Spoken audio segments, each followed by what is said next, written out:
very warm welcome. Many thanks for joining us on yet another edition of our program, Stop the Accidents, a platform where together with you and all stakeholders, we put heads together and find ways in minimizing accidents and reducing numbers of needless fatalities. I'm Kunle Aburoshade, and we've got a good show for you this afternoon, and we are going to look at the issue of meningitis that is ravaging some parts of our country, Nigeria. And let me let you know that Eden, our safety analyst, is already in the house in our studio, and together we will take a look at how and what is happening and what can be done to curb what menace of meningitis. That's our agenda this breezy, cool Sunday afternoon. We'll be right back. Now you have a voice. Now you have the platform. Now let it be our collective responsibility to stop the accidents. Stop the Accidents beams its searchlight every week on the issue of safety and how to prevent accidents at the workplace, in our homes, on our roads, and on construction and building sites, and other accident-prone settings. Join Timiduro Dola and Kunle Aburoshade as they investigate and talk to experts to bring you safety scoops every week. Stop the Accidents on NTA.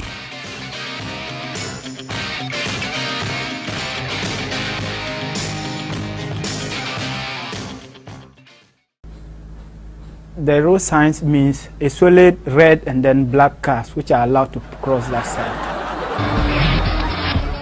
Walter. Hello? What does this road sign mean? I mean, the road sign name Snakedale, the roadside.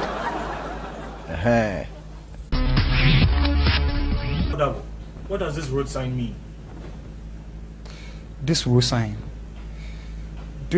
sign meaning police know the area, so everybody go fit do whatever he like. All right, welcome back. If you just joining us, take a seat and relax on Stop the Accidents this afternoon, and we are discussing meningitis and all you need to learn to keep yourself safe, from this deadly bacteria and virus infection. And across Nigeria, on the last count, about 16 states, and one or two cases in Lagos. But to do justice to that, I'm being joined now by our safety analyst, Eden. Welcome to Stop the Accident. Good to see you again, I know you're a very, very busy man, going all over the place, but as always, we are so privileged anytime that we call on you. And you are here. Welcome. Thank you, sir. Okay, fantastic. Meningitis. A lot of people, millions of people, sometimes, maybe some have read, some have had meningitis, but a lot of people don't know what is meningitis? Meningitis is actually an inflammation of the membrane, covering both the spinal cord and the brain. Okay. And when that coverage gets inflamed, then you have meningitis. And it could be caused by both bacterial, viral, and viral infection. And this broke out in Nigeria by November this year, November last year. Okay. And from the last CDC report, it has spread to about 16 states right now. So that is serious. Including Federal Capital Territory. And we have recorded over 8,000 infected cases. Okay. It has recorded about above 800 mortality as of today. That is serious. And the upper week alone, we had 250 new cases. It means this is really prevalent and should be described as a national medical emergency. Okay. All right. So we get that sorted out. Is a national medical emergency. What should be the immediate response now? I think one of the things we should be doing right now, owing to the fact that the type C meningitis, which of course is the outbreak we have currently, Okay. It's very new to us. What we've had outbreak of meningitis in this country is not new. But what we've always had is the meningitis type A. It's the first time that the country is recording meningitis type C. That's why when you had the first. Which one is deadlier, type A or type C? They are both deadly. It depends on where they are both deadly. It depends on the outbreak you have at any given time. Okay. When the outbreak of C came out, people didn't really know what it was. They thought it was the regular A that we had available. Okay. So you found that in those meningitis bed region, they started immunizing people with meningitis vaccine for type A. What you actually had was type C. Until analysis were done, found out that it was type C. That was why you had issue where we heard that the country was short of vaccine because we were not prepared for it. We didn't have vaccine for type C. So we had to start importing vaccines in for type C. To counter the virus. But outside that, we should be able to actually create a lot of health information centers. When disease breaks out in the country, what I think should be the first thing that we do is actually profile the disease and create disease information centers where people can actually walk in and learn about what's happening. They can get information about what's happening. That is what we're not having, which of course is very pathetic. In each state there should be disease where people can actually walk in. There are people that are there to educate them on this disease, because when you have information at your disposal and you walk around, you see the symptoms of what you were told, you are able to identify it, and that's an early that's key. That's key. We are not having that, and now we have problem. We need to start putting this in place, because we go about doing our advocacy. We find a lot of people still don't even know what meningitis is. You can't blame them. So there's still huge information deficit. But what we should really be doing is try and avoid crowded environment at the moment. Okay. Try and err. That's what I was about to ask you. What is the transmission mode really? How do you get it? From an affected person to an elderly person. What's the transmission mode? Sad enough, it's very contagious. Okay. It's contagious, and you can get it. You can get it through people mingling together. And that's why we propagate that schools are resuming. Children should have been vaccinated before sending them back to school. You have children playing and they have droplets, and other children have contact with those droplets. They stand the chance of contacting meningitis. So it's contagious. You can have somebody who droplet of somebody that falls on your skin, and by chance you actually have meningitis infection. So we have said we should avoid crowded environment.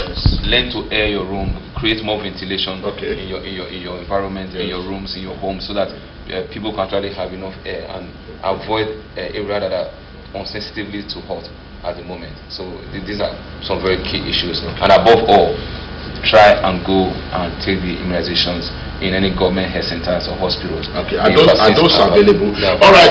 Okay. Well, we'll take a break now, but let me let you know that Dr. Bola Akinfala is a public health expert. Will join us on the other side of this conversation, and then we can actually also get even more facts from him and the situational reports, as it were. All right, it's a stop the accidents. Our agenda always to be on top of what is happening to keep you safe in all ramifications. And we'll be right back after this break. Now you have a voice. Now you have the platform. Now let it be our collective responsibility to stop the accidents. Stop the Accidents beams its searchlight every week on the issue of safety and how to prevent accidents at the workplace, in our homes, on our roads, and on construction and building sites, and other accident-prone settings. Join Timiduro Dola and Kuna Borishade as they investigate and talk to experts to bring you safety scoops every week. Stop the Accidents on NTA.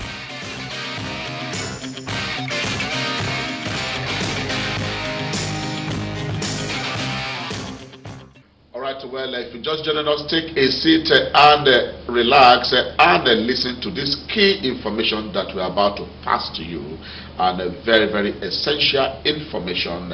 And well, we are being joined by Dr. Bola Akinfala, public health expert, to throw more light on meningitis that is spreading across the nation. Dr. Akinfala, welcome to Stop the Accident. Thank you for coming. And well, no time, so let's quickly go about it. Okay, some people say meningitis. How do I know somebody has meningitis? What are the presentations? Okay, first and foremost, it affects all ages. So bearing that in mind, different age groups present with different ways. In infants, they tend to be febrile, irritable. Some of them can come down with convulsions. They are very lethargic, that's very weak. Some vomit. But in the adults, similar symptoms, but they tend to be more photophobic. That means they are very sensitive to light or sun to sound. Fixing, convulsions, like I already said. Neck stiffness is quite important too. And before it progresses to complications, if not treated. Yes. So is somebody watching us now and noting down these presentations now, so what should they do? What he's told us some of the steps we should take, avoiding public places where there are a lot of people crowded, ventilation and all of that. But you know, somebody watching us now, Dr. Akinfala, what will you tell that person? He has already said some primary preventive measures that person can take. Those are quite key. And bearing in mind, if you know or if you have this similar complaints, presenting complaint, I think the person should actually go to the nearest hospital to present himself for a thorough screening. And then the doctor will decide, really, we investigate further to know if the person has meningitis or other differentials like malaria, because they actually look alike. So can they go to any hospital? Can they, or are there specialized centers for this, or you can just walk in to any hospital? Preferably a specialized hospital, a secondary facility of the tertiary. Yes, sir.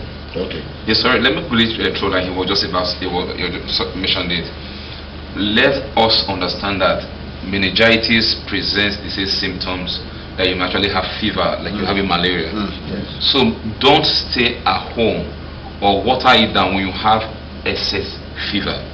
It's important you run to a facility, you are diagnosed and it's not meningitis, than mistaking malaria for meningitis or malaria, and you find out you just manage at home and you get to a very critical position. So it's important.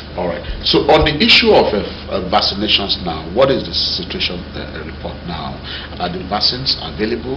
How can millions of people watching us and who wants to, protect themselves, how can they have access to these vaccines? Can they just walk to anywhere? Are there also specialized places where the vaccines are now available? Well, the vaccines are available right now because when they first started, there was shortage of vaccine. But I think government has made a very giant stride in bringing in vaccines to the country. And you can get vaccines in most of the public hospitals. There are centers, there are vaccines in those places, and even private hospitals, and I think that's having vaccines. So the vaccines are available, and that is the best. That's great news. That's great news. So you can access these vaccines and protect yourself. It's so very, very important that you protect yourself because you never can tell where you will get it.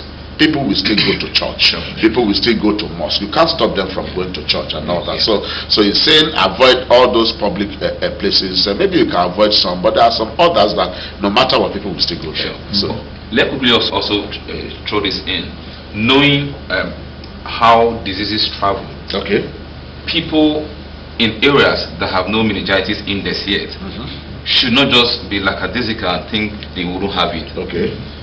When we were faced with Ebola in Nigeria, it was only one man that left Liberia that came to Nigeria and put the whole country in trouble. At risk, yes. Now we have the meningitis bed where we have most of the northern states already affected. People travel at random and they come back to where they travel from. You never can tell where someone went to that's coming to your home, where someone went to that's your colleague in the office. So I think the best thing we can do to ourselves is don't take it for granted. Don't wait till you get hit by this thing. Just run to a facility right now, take the immunization, and ensure that you are free, even if you have contact with somebody who has meningitis. Because disease travels so fast, because people are migrating, I mean, in a faster rate than it normally was. And it's also very important that now at least the right vaccine has now been identified. It's available right so now. once you take this vaccine, now you know you are taking the right vaccines. From tomorrow, take the advantage of the holiday. Just go and take the vaccination. It won't take you anything, and it doesn't cost much. Yes, the government has really subsidized it. It's almost at a no price, less than 1,000 or two. It of course is very critical. All right. How about treatment for those who are already infected? There is treatment, but I think there are in addition to what he said, bearing in mind that the school children just resumed, and who knows where they went to spend their holidays, maybe in the north. I think all school children, because this case is quite it's very common among those within the ages of 5 to 14. Okay. So I think all school children should be vaccinated. So it's very, very, very important. And also note that most of our public schools are overcrowded and overcrowded. So as regard treatment, if you have those symptoms and signs, definitely go to a nearby health facility as quickly as possible.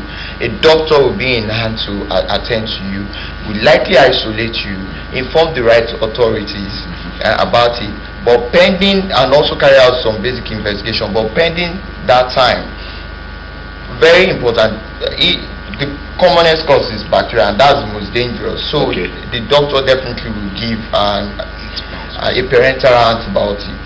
It's very, very important. The dosing, I don't think this is the right place to do that. So the important thing is to assess a medical facility with qualified personnel there who will handle that treatment and put you on that. And inform the right authorities, because it's a breakout. It's a must watch out. All right. Let's quickly also add the simplest form of infection control is hand washing. Okay. Yeah, as much as possible, as much as we can. Let's go back to the culture of hand washing. Wash hands with water and soap lavishly, because you never can tell what was the last thing you touched or who was the last person you had contact with. If you control this infection to a very if we actually manage the control properly, the fatality from meningitis there actually is less than 15%. Managed properly. So but even 15% is high. But if we manage properly, but if I tell you, if we don't put this process in place, you can have a fatality that or mortality as much as maybe 20-25%. So let's just try and do the right thing. So hand washing. I thought that from the infection, the Ebola infection, that Nigerians have learned the culture. we did. In all honesty, we did. You know the kind of country that we are. When Ebola came, we all realized how much we value our life, and everybody saw started washing hands, sanitizer. As Nigeria was declared Ebola free, we went back to our normal culture. So please, washing hands, not just for preventing meningitis, a whole range of other diseases. Let it be a lifestyle. That's just washing your hands can take care of. Okay, now as we round off, we know that many of you are trying to reach us. I will not take phone calls today, but I know you have so many questions, and we are coming. Can you commit to coming back next week to answer questions? Because so many questions that the millions of our viewers want to watch. Yeah, we can do that for next week. Okay, it's fine. Fantastic. So that's a promise. So next Sunday at 1:30, we'll keep the lines open for you for all the questions you want to ask Dr. Akifala and AE. Then they will provide all of the answers for you. And that will also be an opportunity for us also to give you the latest data if there is increase in the infection rate and mortality. So we'll just be able to update you what has happened. From this time to next week. But right now, 8,000 infections and counting. Yes. And over 800 mortality already. It's frightening. It is frightening. That's already 10% mortality. You know, because for all of the noise about Ebola, the fatalities were, yes, I mean, not in this. You know why that happened? Yes. Because Ebola came to Lagos. Okay. Lagos seems to be the state that is ever ready for this kind of surge. But you find out that the meningitis, it crept in through the meningitis beds, which of course is the northern region. Yeah. So I mean, the last time I actually listened to the governor of Zamfara State, he was actually lamenting he needed about 3 million doses of meningitis vaccination. All that he has received at the time he was giving the interview was about 300 doses. He only got 3 pieces, the 10% of what he really needed to vaccinate these people. So I mean, but I think as of today, the vaccines are everywhere. He should be able to get. And also, in addition, also let us remember that the IUP centers are located in the north. Okay, yes, and that's a very, very crowded environment and a hotbed for transmission of contagious diseases. All right, we see our phones buzzing. We tell you that they are committed to coming next week. So don't just bother to call today. We take all of the questions together next Sunday. Okay, closing statements for now. Let me start from Dr. Kitala and then he will hand up. Okay. Well, meningitis is real. You've said so much about it. I think you should be educated more about it. You can go and read more about it. Watch out for people around you. Hand washing is key. If you're going to call for sneeze, use your elbow preferably. Don't go around. And watch out for your children. They are quite key. It's quite common among adolescents, and also it's a death sentence. We don't want it to progress beyond where it is now. So okay, and quickly let me ask you, will you advise that sick kids are kept at home for now? No. They should go to school. No, they should not go to the hospital. They should be taken to the hospital. And all schools should please do pre-resumption examination. Right. Okay, 30 seconds. Like he said, sneezing is not just sneeze that people sneeze this way like the way he said. Hand washing is very key, but you must understand that we can only manage infection to the capacity of information we have at our disposal. Okay. Let's seek more information on this. And that information you will get next Sunday. The experts are committed to coming and taking your questions, and then so you call and ask those questions, and they will be glad to answer those questions. I'm Kunle Aborishade. We'll be here next Sunday by the grace of God. Have a fantastic Sunday. Bye bye.